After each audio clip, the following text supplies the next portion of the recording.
अधिकारी माननीय प्रणय जिल्हा सर यांच्या मार्गदर्शनाखाली वारंवार नशामुक्त अभियानांतर्गत विविध कारवाया करण्याबाबत सूचना देण्यात आल्या होत्या।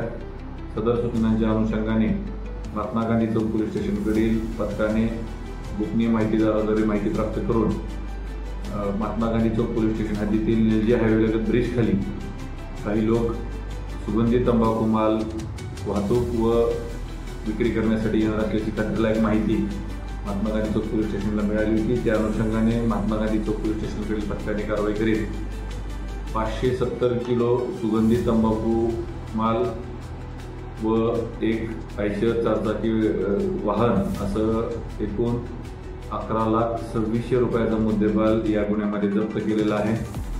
सदर गुन्ह्यामध्ये आरोपितांनी मालाची वाहतूक करण्याकरिता शेतीमालातील लिंबू यांची पोत्यांची सहारा घेत लिंबू मालाच्या खाली लपवून शिताफीने सदरचा मुद्देमाल पोलीस तपासणीमध्ये सापडू नये याची दक्षता घेण्यासाठी बनाव करत याची वाहतूक करत होते।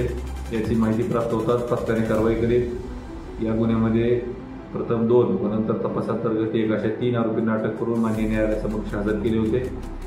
माननीय न्यायालयाने गुन्ह्याचे गांभीर्य लक्षात घेता आरोपींना 3 दिवस पोलीस कस्टडी रिमांड देऊन 26 तारखेपर्यंत आरोपींना पोलीस कस्टडीमध्ये दिलेले आहे। सदर गुन्ह्याचा तपास महात्मा गांधी चौक पोलीस स्टेशनकडील महिला पोलीस उपनिरीक्षक श्रीमती रुपाली गायकवाड या करत आहेत। यापुढे देखील महात्मा गांधी चौक पोलीस स्टेशन माननीय पोलीस अधीक्षक संदीप बुगे व उपविभागीय पोलीस अधिकारी प्रणय जिल्हा यांच्या मार्गदर्शनाखाली कारवाई करणार आहे।